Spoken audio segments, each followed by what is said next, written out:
नमस्कार दोस्तों। आज मैं आपको एक ऐसी सच्ची घटना पर आधारित कहानी सुनाने जा रहा हूं जिसमें एक मोबाइल की आखिरी कॉल ने एक खतरनाक साजिश का पर्दाफाश कर दिया।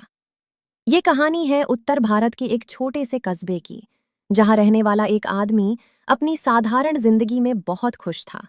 उस आदमी का नाम था राजेश। राजेश की कस्बे में एक छोटी सी किराने की दुकान थी। उसकी पत्नी प्रीति और 8 साल का बेटा आरव था। लोग कहते थे कि राजेश बहुत मेहनती इंसान था। वो सुबह से रात तक दुकान पर काम करता था ताकि अपने परिवार को अच्छी जिंदगी दे सके।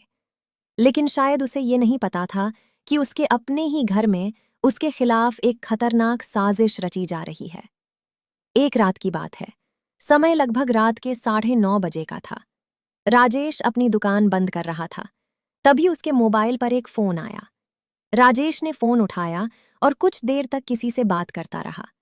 उसके बाद उसने जल्दी जल्दी दुकान बंद की और कहीं जाने के लिए निकल गया। लेकिन उस रात राजेश कभी वापस घर नहीं लौटा। रात के 10 बजे, फिर 11 बजे, फिर 12 बजे। प्रीति बार बार राजेश को फोन कर रही थी, लेकिन उसका फोन बंद आ रहा था। प्रीति को लगा कि शायद राजेश किसी काम से बाहर रुक गया होगा। लेकिन अगली सुबह कस्बे में एक खबर ने सबको चौंका दिया। कस्बे के बाहर एक खेत के पास एक आदमी की लाश मिली थी। जब पुलिस मौके पर पहुंची तो पता चला कि वो लाश राजेश की थी। राजेश के सिर पर गहरी चोट के निशान थे। साफ था कि ये एक हत्या थी। पूरे कस्बे में डर और सनसनी फैल गई। पुलिस ने तुरंत जांच शुरू की। सबसे पहले उन्होंने राजेश का मोबाइल फोन चेक किया। मोबाइल की कॉल हिस्ट्री में आखिरी कॉल रात 9:47 पर आई थी, लेकिन वो नंबर राजेश के फोन में सेव नहीं था। पुलिस ने उस नंबर का पता लगाया। कुछ ही घंटों में पता चल गया कि वो नंबर कस्बे के ही एक युवक विक्रम का है।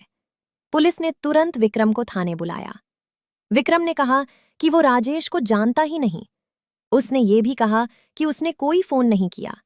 लेकिन पुलिस को उसकी बातों पर भरोसा नहीं हुआ। जब कॉल रिकॉर्ड निकाले गए तो एक बड़ा राज सामने आया।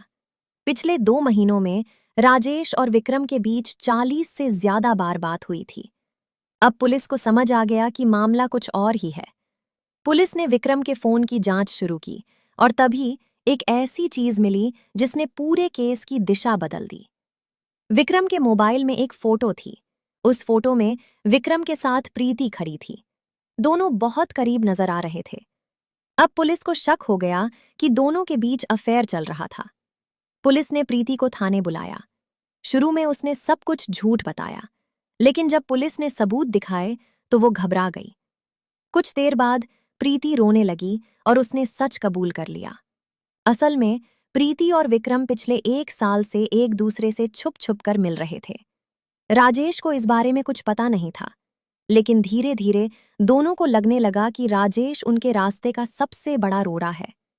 तभी उन्होंने एक खतरनाक फैसला लिया। उन्होंने तय किया कि राजेश को रास्ते से हटा देना होगा। उस रात विक्रम ने राजेश को फोन किया। उसने कहा कि उसे किसी जरूरी काम के बारे में बात करनी है और उसे कस्बे के बाहर खेत के पास बुलाया। राजेश बिना कुछ सोचे वहां पहुंच गया, लेकिन वहां उसका इंतजार मौत कर रही थी। जैसे ही राजेश वहां पहुंचा, विक्रम ने लोहे की रॉड से उस पर हमला कर दिया। राजेश को संभलने का मौका भी नहीं मिला। कुछ ही मिनटों में सब खत्म हो गया। पुलिस ने दोनों को गिरफ्तार कर लिया। अदालत ने उन्हें उम्र कैद की सजा सुनाई।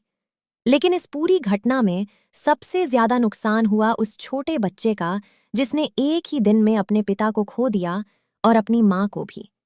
दोस्तों, कभी-कभी एक गलत फैसला पूरे परिवार की जिंदगी बर्बाद कर देता है। और इस कहानी में सिर्फ एक चीज ने सच को सामने लाया। वो थी एक मोबाइल की आखिरी कॉल।